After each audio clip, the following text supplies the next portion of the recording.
Hello people, it's Big Floppy here, Big Up Floppy. Today I'm going to be reacting... Ooh, wrong button, I don't know if you saw that. Today I'm going to be reacting to the death battle. Excalibur versus Raiden. Warframe versus Metal Gear. Death battle! I'm going to be reacting to this. Shout out to Death Battle. I don't think they need my shout out, but here we go. So, this video was made 3 years ago. So I'm only going to use sources from before that time, which means nothing in Duviri Paradox, including Duviri Paradox. Nothing before Duviri Paradox, including Duviri Paradox. And for the longest time, I've been thinking about this video. I've been staying up late at night in cold sweats, not being unable to sleep, just because I've been thinking about how much stuff they get wrong in this video. So this is like a therapeutic process for me. So this video mentions the operator, but I am going to treat it like it's only Excalibur without the operator include. What the hell just happened there? Okay, without the operator included. I'm going to treat it like an empty Warframe. The creators don't distinguish between this, which shows that they didn't really do that much in-depth research, because there is a difference between a Warframe and a Warframe that's piloted by a Tenno, and if it's the operator, it's even more power, but we'll get into that sort of stuff later. I've got some notes here. Whoa! Wiz, what are you doing in here? It's our day off! Oh, just conducting some research. I've discovered a Tenno foundry in the process of crafting a new Warframe. I'm just about wrapped. What are you doing here? Sometimes I have these horrible nightmares and I just wake up here in a cold sweat. Did he watch this video as well? Jeez, is this guy's name Boom? Me and Boomstick are on the same wavelength here. I don't even think my car's in the parking lot.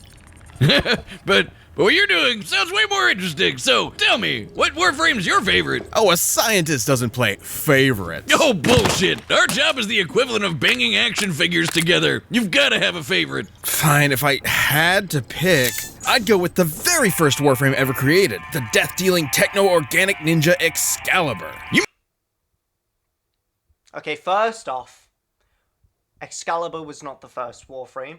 Excalibur, let me get this up for you, I've got stuff here. So, what they're referring to here is Excalibur Prime's Codex, where it says Excalibur was the first. It says it here. But if you actually read the full Codex, it's talking about the Tenno themselves. It's referring to, we took the twisted few that had returned from that place, speaking about the Zariman. We built a frame around them. So they built a Warframe around the operators, but the Warframe, not the operators, the Tenno, but the Warframes existed before they knew of the Tenno's power. We built a frame around them. So they specifically built Excalibur around the Tenno, a conduit of their affliction, gave them the weapons of the old ways, guns and blade, a new warrior, new code was born. These rejects, these Tenno, so it's directly referring to the Tenno, not the Warframe, became our saviors, warrior gods cast into steel and fury, striking our enemies in a way they could never comprehend. Excalibur was the first. So it's up in the air what exactly they're referring to here is the first. What they're assuming is they're talking about Excalibur was the first Warframe to be created. This isn't confirmed, and there's lots of evidence to disprove this. For example, Excalibur Umbra, who is the assumed predecessor to Excalibur, is mentioned to be patient number 7, meaning there were at least 7 attempts before him to create a Warframe, and what the Warframes were just, they were trying to mix infested and human biology so that they have the power of infested, but they can control them. And because he was patient 7, and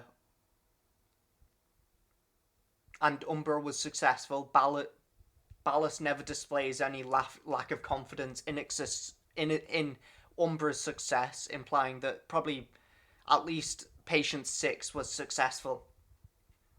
What the line Excalibur was the first probably refers to is he was the first Warframe to be deployed in battle, or the first Warframe to be built around the Tennos, because Tenno and this isn't relevant, but the operator is the Tenno who we play as. He's specifically mentioned as the chosen operator. The operator is the Tenno in their specific timeline who took the deal from the Indifference. And we'll get into that more later because they do kind of mention the Zara member. They get a lot of stuff wrong. You mean he's a cyborg ninja? Like Raiden from Metal Gear? What? No, they're not technically cyborgs. More like superpowered biomechanical vessels that are unlike anything I've ever seen. Trust me, this is gonna get crazy, so spoilers ahead. Yeah, just give me the lore already, Wiz. Okay, a lot to... It's just... So, Wiz got very technical there. He even hit him with a technically, and I'm going to hit him back with a technically. It's technically true, although not really.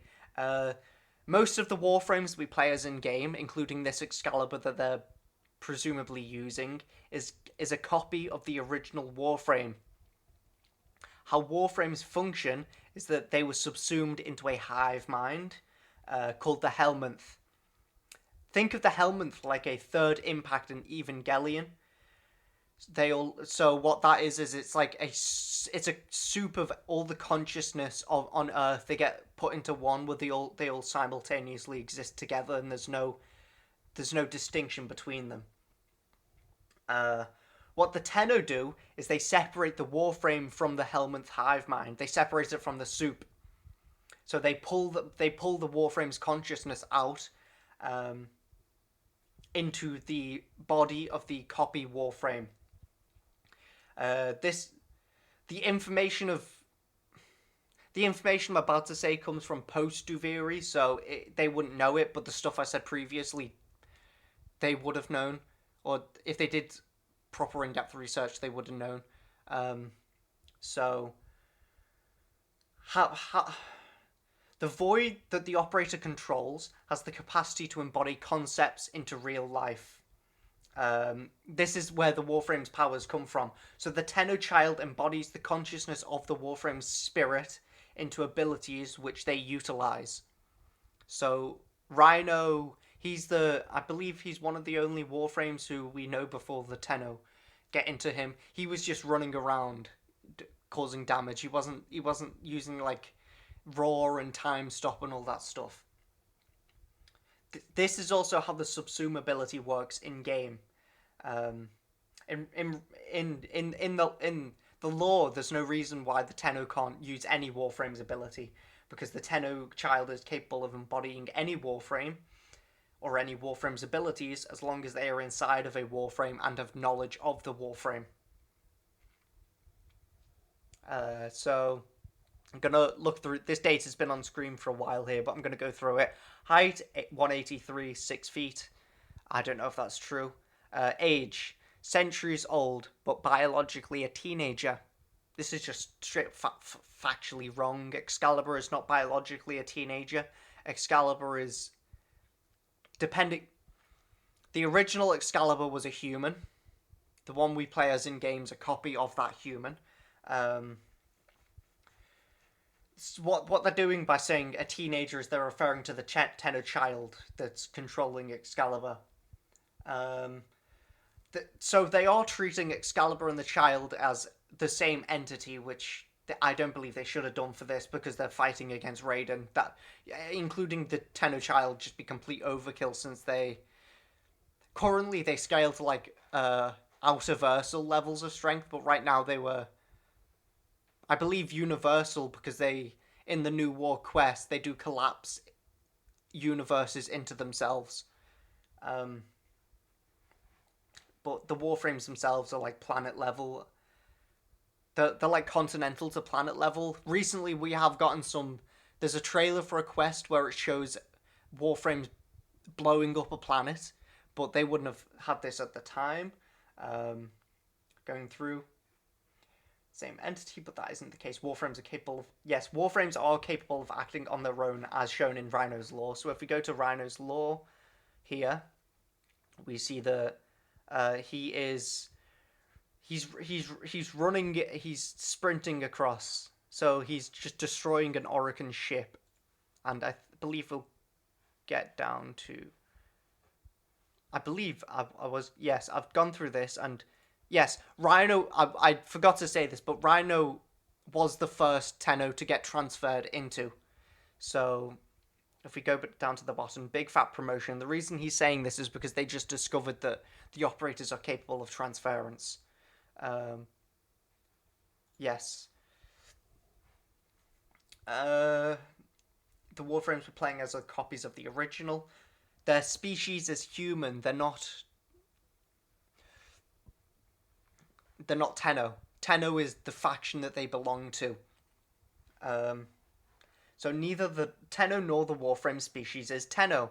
They are both human at this point. Although in modern times, the operator is it's up in the air if they are really human or if they're a different, if they are derived of the indifference's biology. Although the indifference mimics human biology, so technically their species is human, but they're also indifference in that way. There's no evidence that the other Tenno aren't human. You can say the Warframe species is infested or Helminth, but the species is also human. Helminth and infestation are diseases, not the species of the host. Yes. Crafted Warframes, like they're using here, would be infested stroke Helminth. What Tenno is, it's the faction that the Warframe and the Tenno belong to. We refer to the Tenno as Tenno, but they're mostly human. So because the Tenno don't have names, or operator doesn't have a name, we refer to them as Tenno, but they are human. I don't know what this bit at the end here means, so I can't disprove it, but it feels wrong. Long ago in the Origin system, the Orokin Empire discovered the Void, an extra-dimensional spatial realm that allowed for travel across vast cosmic distances. However, when they sent the first colony ship through it, the Zariman 10-0, the Void drove all the adults on board into an insane murder. Oh, also right here, the first of almost 50 Warframes. Excalibur still isn't the first. Okay. Frenzy. Sounds like my first wedding reception. Okay. The children, though, absorbed the Void's energies, imbuing them with the powers they needed to defend themselves against their mad parents and survive. When This is also wrong. So this video, I believe, was released after the New War, which is a mainline quest, which if they even played the game, they should definitely know this. But they did not absorb the Void's energy.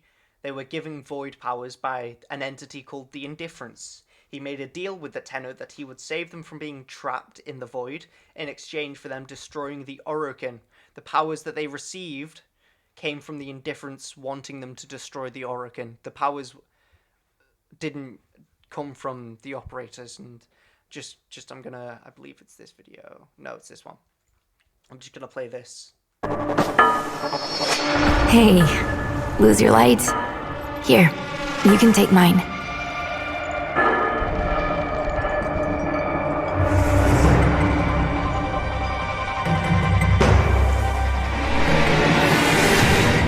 Thanks, kiddo.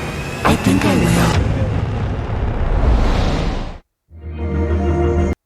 will. Okay, so apparently I didn't pre-watch this video, so I'm gonna have to do some searches here. Warframe deal. There you go. There you go. Oh, no. That's a lore video. There we go. I think it's this one. Get out of here! So here we go. Time's up, kiddo. I can save them. All of them. But you have to want it. Let's say we shake on it.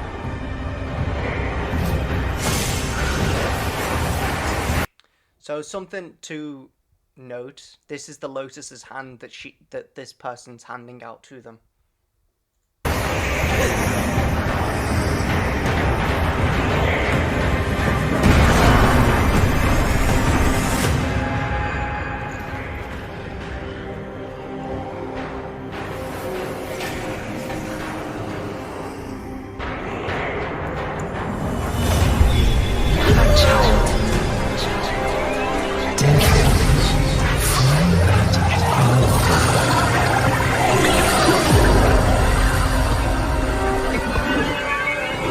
what we're seeing here is this is why at this point the operators, yeah, specifically the operator, not all Tenno, but why the operator scales to universal. It's not clear because Warframes are very interpretive. They want you to interpret, but what's happening is they're collapsing all of the universes that the operator and all the Tenno were trapped in the void, so that there was only 2 left.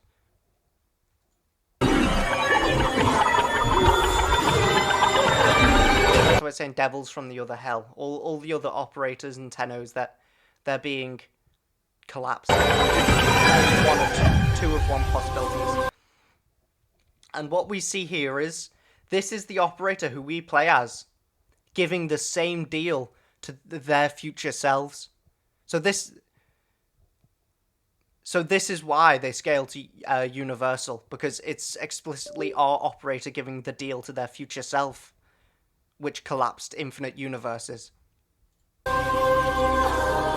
it's also why it's kind of up in the air if the operator's even human, because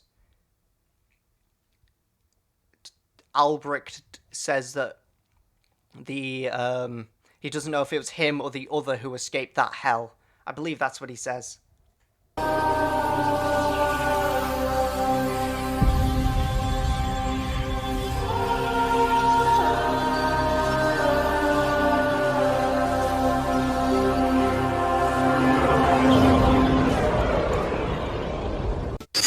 Okay, it doesn't show it, but after this, the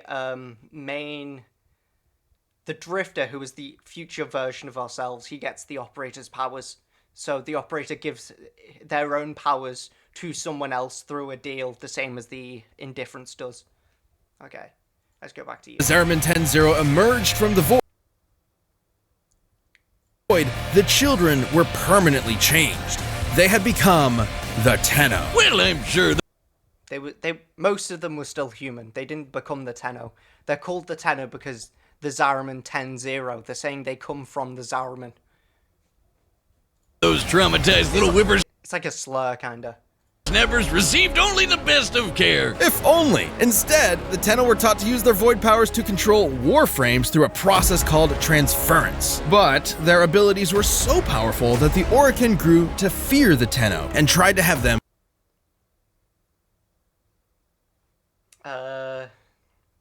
So this destroyed. The Tenno were this also isn't true. The Tenno turned on the Orokin and killed them all, and then the Lotus sealed them away out of fear that they were going to be controlled by the Indifference again, because she doesn't know the terms of their deal, and the Indifference might use them to kill innocent people or something. So she put them to sleep out of mercy to them. were hidden from the Orokin and put into a deep sleep. That is, until one day, they were reawakened to defend a war-torn origin system, guided by their adoptive mother, the Lotus. So they're basically sci-fi child soldiers. Sort of. Though the Lotus does care deeply for her adopted children, and has devoted her efforts to protecting as many Tenno as possible. There are almost 50 different Warframes currently out there, each with their own unique abilities and combat styles. But I think that the very first created, Excalibur, is the deadliest. He's kinda reminded me of some. Yeah, so Excalibur, even at this point, was not. He's very, very far from the deadliest Warframe. At this point, I believe Equinox was the deadliest Warframe. Harrow is so far. He's got the strongest showings for Warframe, but he was controlled by Rel, he's a Tenno, so you can't scale the Harrow Warframe from that. But Equinox is definitely the strongest Warframe of this point. The reason she's the deadliest is she manipulates the balance of all forces in the universe.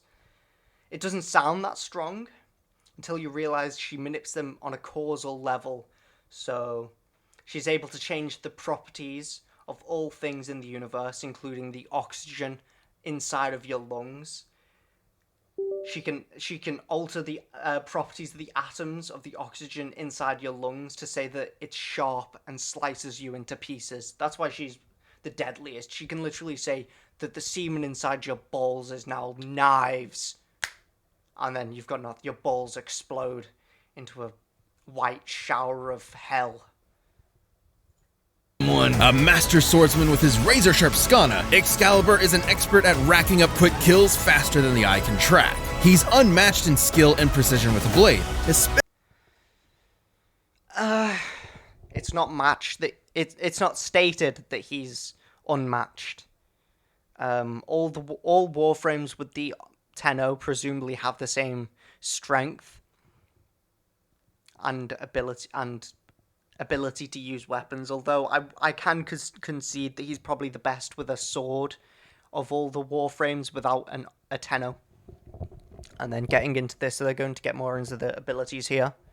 especially when augmented by his unique abilities, like Radial Blind, which releases a flash of light to incapacitate nearby foes, or Radial Blind it's more than just a flash of blinding light. It's so how Excalibur works. If we take a look at his codex, Excalibur epitomizes the warrior's spirit. His master swordsmanship deals high damage. He is the embodiment of martial excellence. So that's where his powers come from. His warrior's spirit, his martial excellence. So what the Radial Blind is, it's him lifting up his sword and he's literally flashing people with the light of his spirit. That's what's going on. Anyway, next to Radial Javelin, it's going to be the same sort of thing for all of his abilities, but I'll get more into it when it gets to Exalted Blade. Radial Javelin, which blasts out a wide burst of energy spears. But his greatest and most iconic is easily the Exalted Blade, a sword of light that can slice just about anything to pieces. You don't get much cooler than that. Huge ass. So the Exalted Blade is him using his warrior's spirit, which is stated to be the embodiment of martial excellence. So it's literally and how the Void works is the Void soups and amps things up to an unreal degree. So when Excalibur's using his Exalted Blade, it's literally the conceptual embodiment of the light of his spirit. That's what he's using. So it's a lot more powerful than just a lightsaber, which is what they're describing it as. And they also don't mention it because it feels like they don't even know, but when he slashes, it continues going infinitely, like the Space Racer's gun in Invincible. That's what it does. And just like Space Racer's gun from Invincible, it probably slices through everything. Laser guns, Wiz. Huge ass laser guns automatically make you cooler. Funny you should say that. While individual Warframe. So, I'm going to get more into the nerdy stuff here, but the Mark, I'll need to check if this, yes, it's on screen. So the Mark 1 Bratton it's described as the standard issue rifle of all 10-0, a versatile weapon that can be customized to support a wide variety of playstyles. And it deals, where is it? Deals 18 damage, which is, that's quite a specific number, 18 damage. So the standard issue weapon for NATO is 18,000 joules. So we can extrapolate from that one real world bullet, which would be the equivalent of a Mark 1 Bratton in Warframe, deals 18,000 joules. So 18 damage equals 18,000 joules. So weapons in Warframe, one damage is 100 joules of energy. So if we take the Galaxian that they've got here, which is rank 1, which shows that they didn't really play the game. Well, actually, they've got all these. I take that back. And they've got formers and everything. But this was made in, 2022, and they've got a max level Paris Prime with two former. Come on, man. These guys weren't playing the game. Come on. But it does 26 damage. So if we multiply that by 100, we get we get 2,000 joules of energy. So the Galaxian has 2,000 joules of energy when it fires. And then we're going to go into this one. Frames like Excalibur may The Gratka has 11 damage, so that's 1,100 joules of energy. And then we go specialize into in Hef, certain which would be 500 joules of energy, which, if I look at it here, that is 53,000 joules of energy. Now, these are not the deadliest weapons in Warframe. The highest damage weapon in Warframe is a weapon called the Tenant Plinks, which at max level, this is like, I did this quickly, I didn't really do anything too special, so I gave it a Riven mod, Hornet Strike Maim, I gave it a bunch of slash. It deals, is that million, that's 37 billion damage, and if we multiply that by 100, we get 3.7 trillion joules of energy from this one weapon. Does 37 trillion joules of energy in a single shot, which I don't know where that scales to. It feels really large. It might not be large, but it's 3.7 trillion joules of energy, which I'm not going to do a Google search because you'll see all my degenerate shit I've been searching. fields, they all have access to an incredible suite of futuristic weaponry, like the Nucor, which can fire concentrated beams of At this point, the Kuva Nucor was already out, so I don't know why they used the normal Nucor instead of the Kuva Nucor, which does more damage. microwaves, literally cooking you from the inside out, or the Galaxian, which halts molecular vibrations entirely, freezing you in place. Which the Galaxian does. The one that they showed does 2,652 joules of energy, which isn't a lot, but it's something, I guess. It's probably the same as all the other guns in Metal Gear Solid.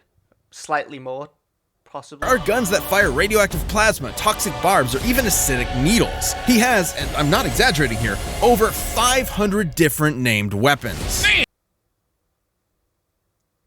Man, he sounds like a one-man army. Oh, you think that's crazy? So you can see how little they played the game, because I think that was like only... Over 500 different named weapons. Man, he sounds... They've got 5 rows of weapons, which every single one of these is 3 or 4, I believe. So what's that? 20 weapons in... If they got all the way to New War, they probably have 1,000 hours of gameplay. I don't believe they'd have only 20 guns at that stage. It's like a one-man army. Oh, you think And a lot of these were also gifted by Warframe. They did receive packs. that's crazy? As you could see from the Platinum. Excalibur can call down an Archwing, basically a futuristic space jetpack with missiles, force fields, and even the ability to fire miniature black holes. Okay. This is not the only... This is not the only weapon in Warframe that's capable of shooting black holes. And it's probably not even the strongest, because it can only do one at a time. The Simulor creates miniature gravitational singularities. So it's a semi-automatic weapon that shoots black holes, which is a lot more powerful than... I forgot. Is it the Odontis? The Itzel? I don't know. I forgot which... Archwing it is that shoots the black holes, but yes, it's not the most impressive showing of being able to shoot black holes. Okay, yeah, that's pretty powerful. While Warframes usually battle alongside one another, they have had the occasional head-to-head scrap, where they've... Yeah, they don't have occasional head-to-head scraps. Warframe has... It's literally a sport for the Tenno to kill each other. And then that sounds kind of grim, but the Tenno children are immortal and they're capable of... There's this thing called Oro inside of Warframes, which means that they can be infinitely resurrected unless you destroy the Oro, in which case they can no longer be resurrected. But this isn't true, because in the sport of the Conclave, which is a sport that the Tenno play, after the Oro of their Warframe's destroyed, they can still resurrect it. This is more to do with the Tenno's power, so... It wouldn't be relevant in scaling, but I don't think Raiden would be able to even destroy Oro because it's like conceptual embodiment of it's like extra dimensional, which we'll get more into that when they do the speed calculations. Exhibited the durability to survive even the most powerful attacks that other Warframes have to dish out.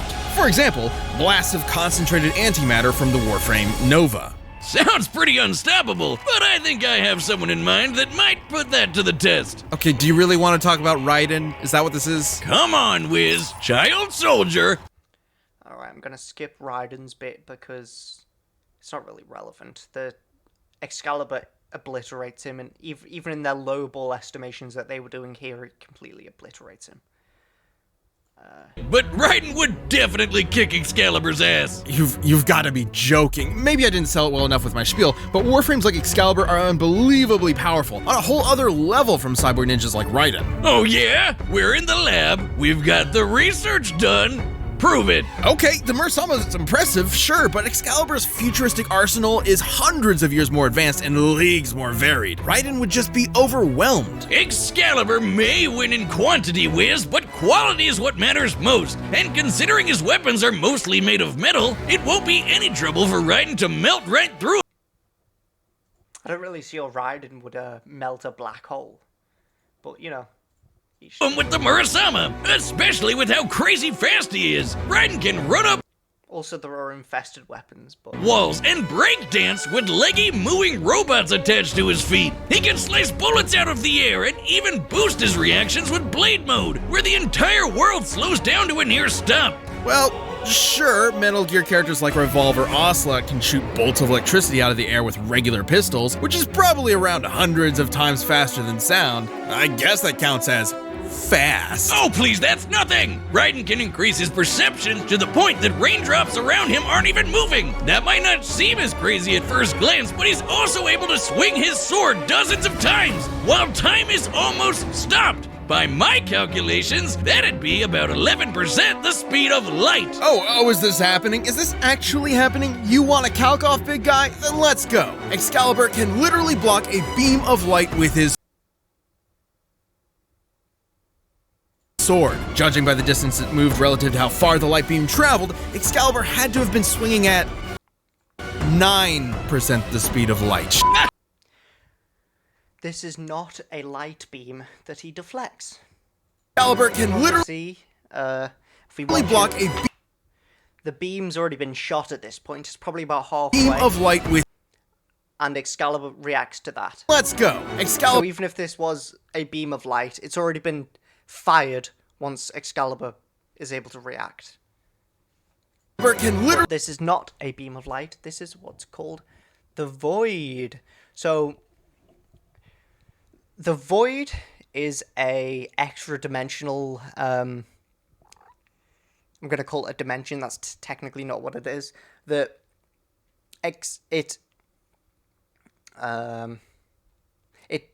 transcends causality and time and space. It transcends all of that. The operators have something called void jumping, which is literally bending the universe so that their current position is another universe. Not another universe, is another position. If we want, I've read all this. There's some stuff that's sort of relevant, sort of not relevant. If we get down to, where is it? All the quotes. Is it here? So, his uses of past, present, and future tense. If I could have showed. Okay. So where's this? Okay, I'm not fucking looking at all that. So I'm just gonna say, Oko, he's got something to do with the void. We don't know what at this point, but he speaks about the past, present, and future, and all the same. It's all the same to him, which is how it's like with all void people. People of the void. So I'm from the future. Nah, but that'd be a lot easier to get now, wouldn't it? Again, the void transcends time. Void transcends time. The Railjack's warping mechanism, it transcends time, transcends space. They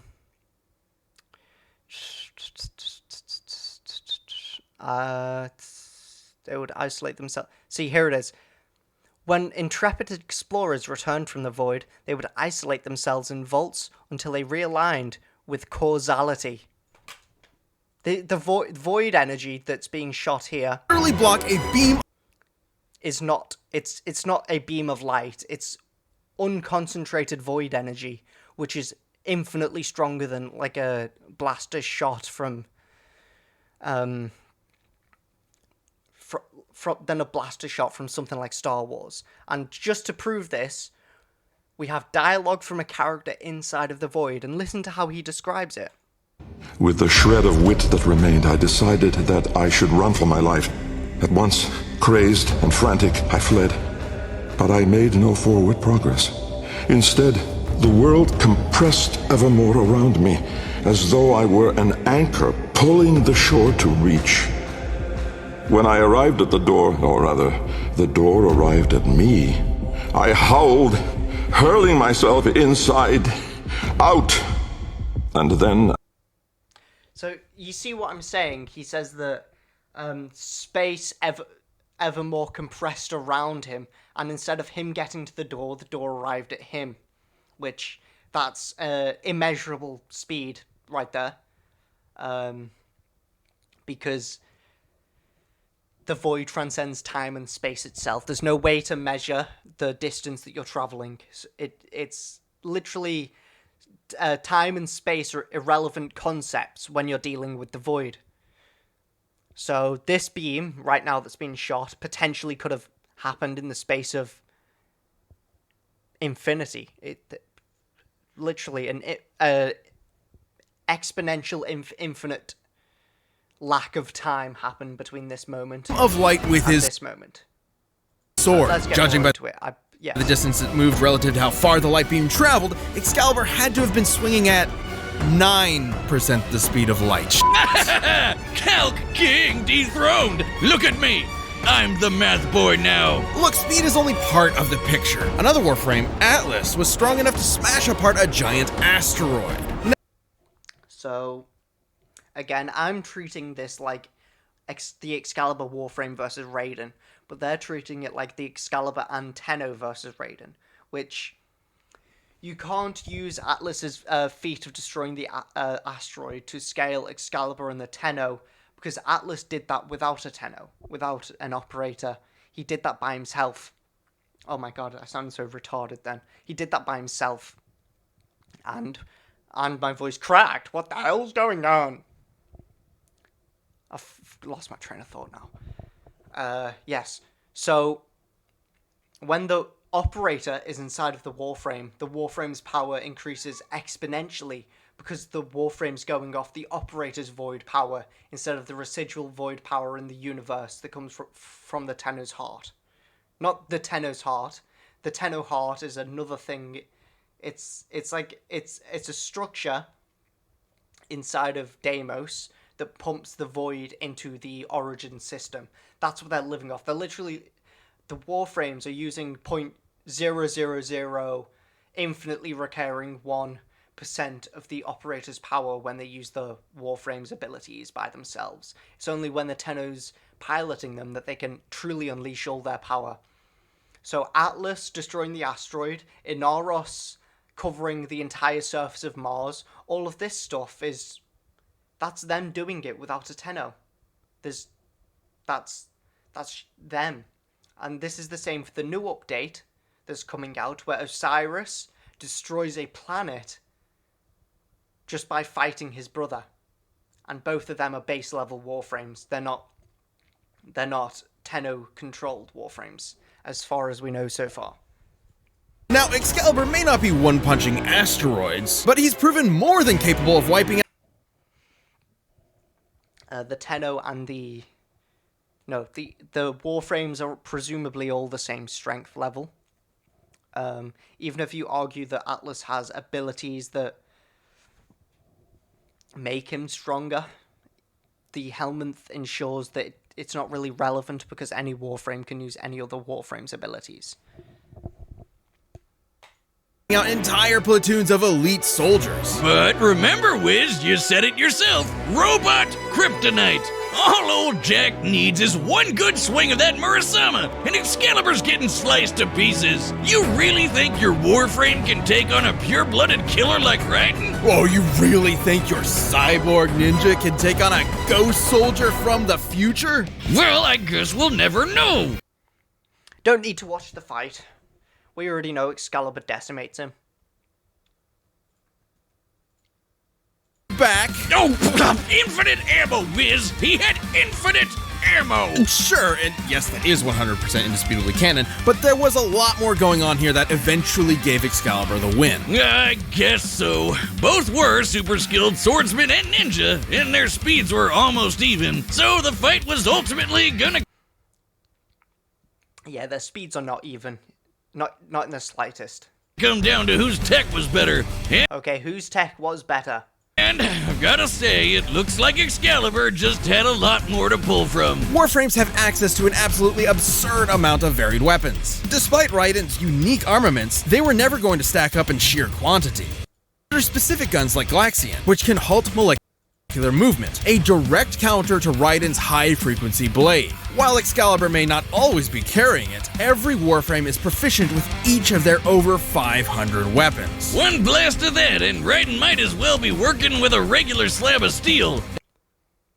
Yeah, the Galaxia is not a strong weapon in the slightest. It's just I think it's like a basic corpus weapon. It's not that powerful. Again, the 3.7 trillion joules of energy, I'm not going to search it, 3.7 trillion joules of energy would be, if we divide that by 1,000, 3 billion kilowatts of energy. From a single shot from a relatively obscure weapon, 3 billion kilowatts of energy. Just straight through the dome. I don't think Raiden's surviving that. And don't forget that this calculation of... That was not the calculation for that. This calculation for the Galaxia is using the rank 1 that they showed.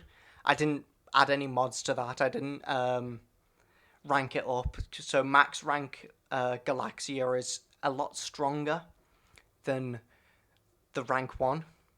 There's also the 10... Is there a tenant Galaxia? I don't know if there is. There is the... What's it called? The Corp... There's a special variant of it that's stronger that I can't think of the name of. But that exists as well, which would produce more damage. Excalibur was way stronger too. Sure, Raiden could cut through giant Metal Gear rays made of carbon nanotubes, generating up to 100 kilotons of TNT. What's 100... Okay, am I going to have to calculate how much 1 kiloton of TNT is? Where's my phone? Oh my god. I should have done this beforehand. So how was everyone's day? Did everyone say okay? How much is 1 kiloton of TNT in energy?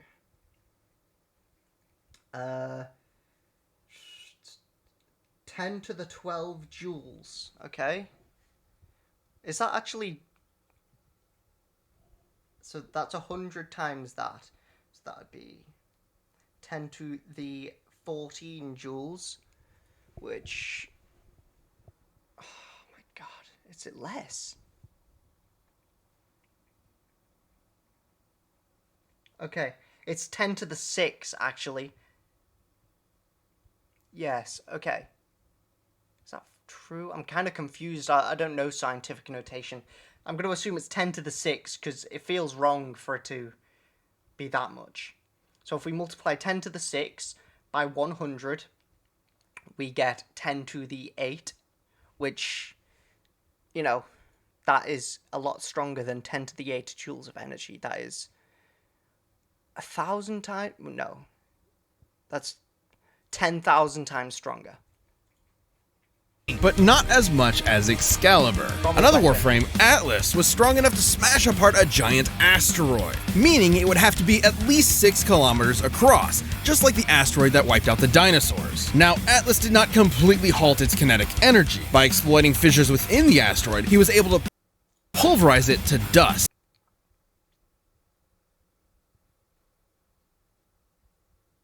He would need to halt it. Okay. I'm not going to explain the law of, what is it? The law of, like, preserved energy, something like that. So, in order to pulverize the asteroid into dust, you would need to halt its kinetic energy, even when you're exploiting fissures in it. That means his punch had to hit with an energy of at least 46 gigatons of TNT. Sure, in canon, Atlas is stronger than Excalibur, but they fought. So, a weapon does this much energy. It does trillions of joules of energy in a single shot. This is a single shot.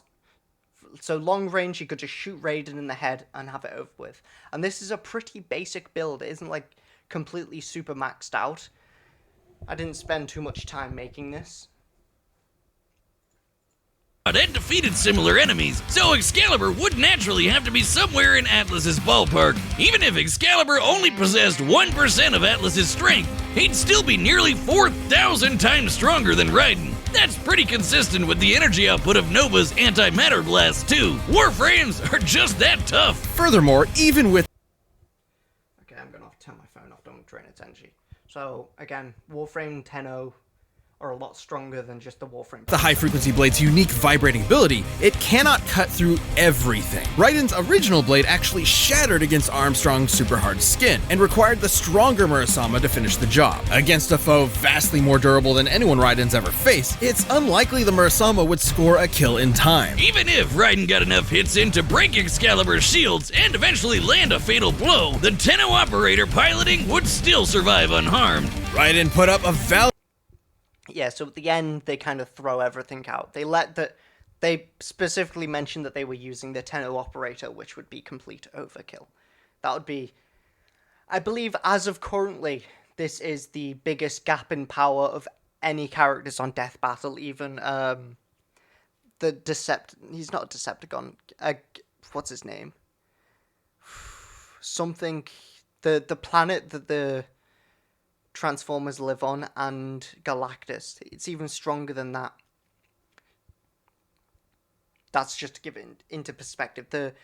If it was a fight of Galactus versus the Tenno would win. That's how strong they are. And if they're bringing the Tenno into it, then Raiden's completely fucked. I'm not gonna lie. Like, what's Raiden gonna do to the omniversal, outerversal, hyperversal, whatever you want to say the Tenno are? What's he gonna do to the operator? Genuinely.